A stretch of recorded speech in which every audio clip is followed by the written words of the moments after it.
also the North American set. There is some confusion about the fourth set because different people use different entries in the fourth set, but as long as you specify or define which genes you use, you can use the system as well.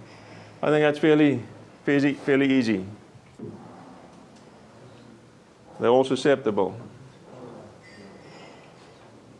Second set should also be quite clear. The infection types are easy to interpret.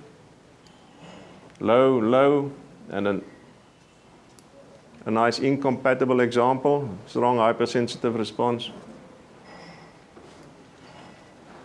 LR26 being not effective, that's susceptible.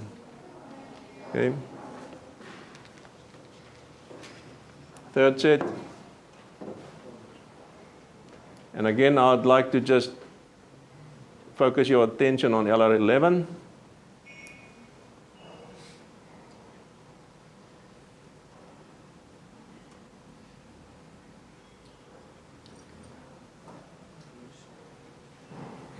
All right? And the fourth set, I use the LRB. I think LRB has also been named as one of the 3 alleles. 3D, yeah. 10, 14A, and 18. 18 is temperature sensitive, so you've got to test it at temperatures below 20. And if you only have a greenhouse, it could be difficult, so you've got to have a growth cabinet or some kind of more controlled environment to test it.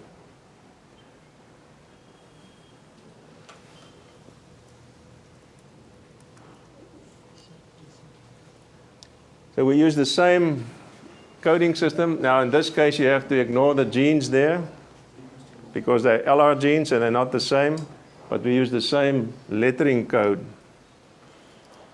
the same sequence of lows and highs, and the same characters.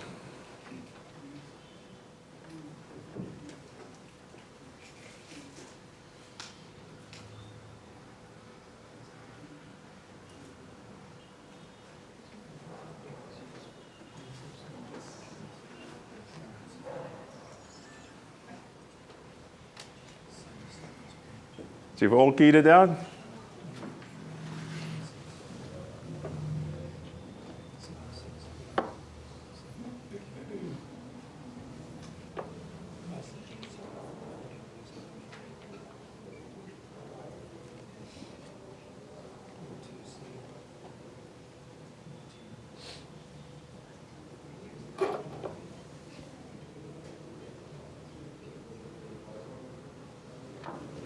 First one was a T. Second one a C, low, low, low, high. Third one a T, okay? And the last one an S. So this race coded to a TCTS when I first looked at it. Also comes from Zimbabwe and Zambia. We don't have it in South Africa. It's fairly virulent, I think. But in repeat experiments, I got worried about LR11. And these would be LR11 and Thatcher, the control, LR11 and Thatcher, different isolates within this pathotype. And when you test it at 18 degrees, you can clearly see that it is marginally lower than the susceptible control.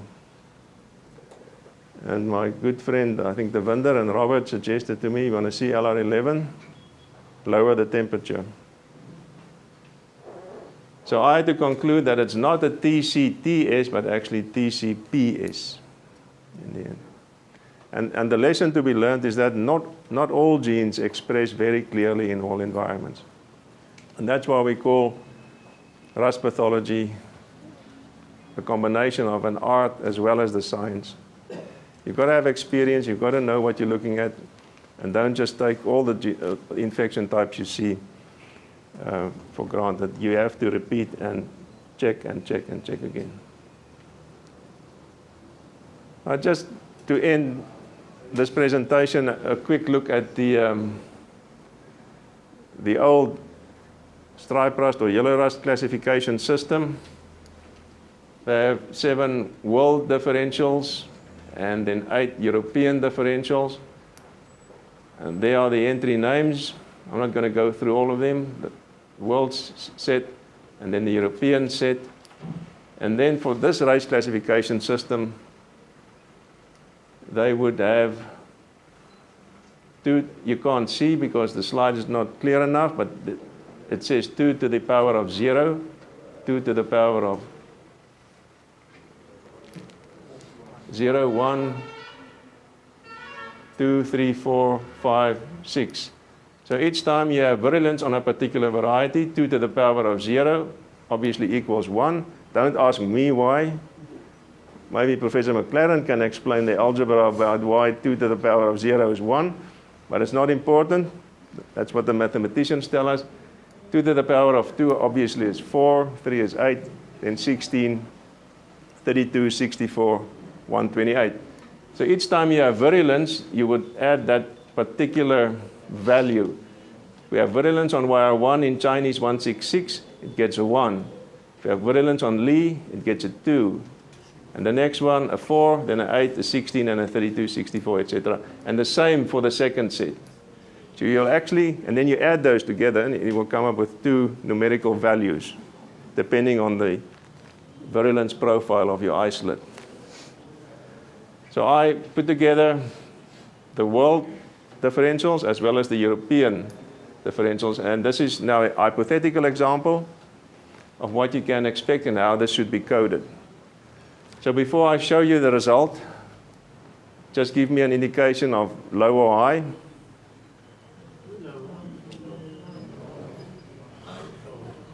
That's not high, it's low.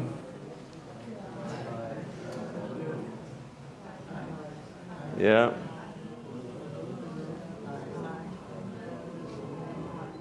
Yeah, so you can, at least when you see a differential set like this, you will be able to say whether it's high or low, high or low. And there are the values that you have to calculate. So when I have virulence on the 4th differential, it's 2 to the power of 3. That means, what would the value be? 8 and 5, etc. I think you get the idea. So when you do the calculations, you will get 8, 32, 64, and then on this set, 1, 8, and 128. Now we add those together, and that will give me what? 104.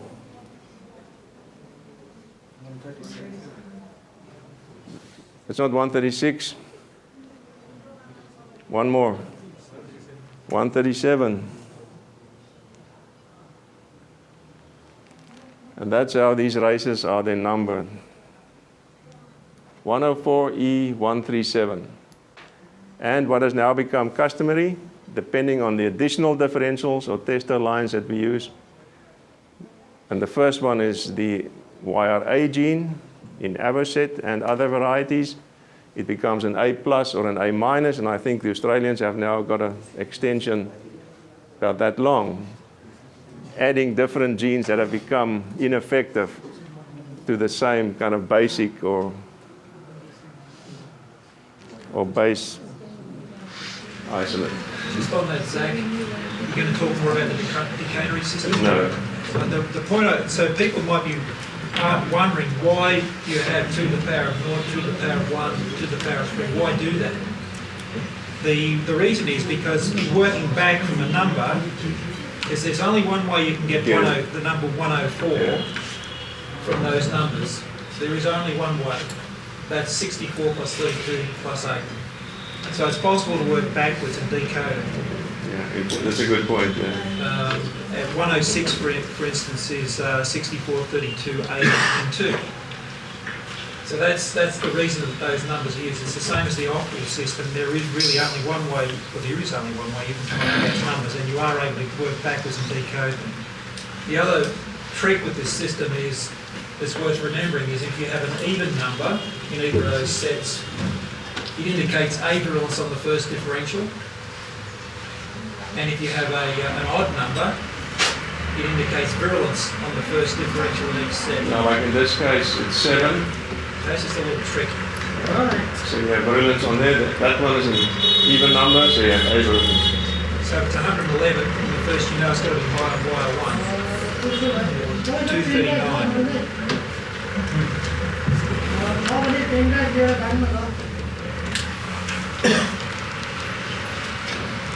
What happened?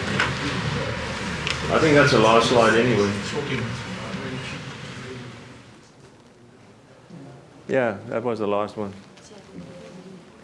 So hopefully it can give you some practical experience in interpreting infection types and then using that information to come up with a race code. Now, we've also mentioned, I think, in previous discussions that no two RUS labs in the world actually use exactly the same system, but at least there must be some form of common language that we can use so labs can understand what you identify, what Australians identify, and what I can identify.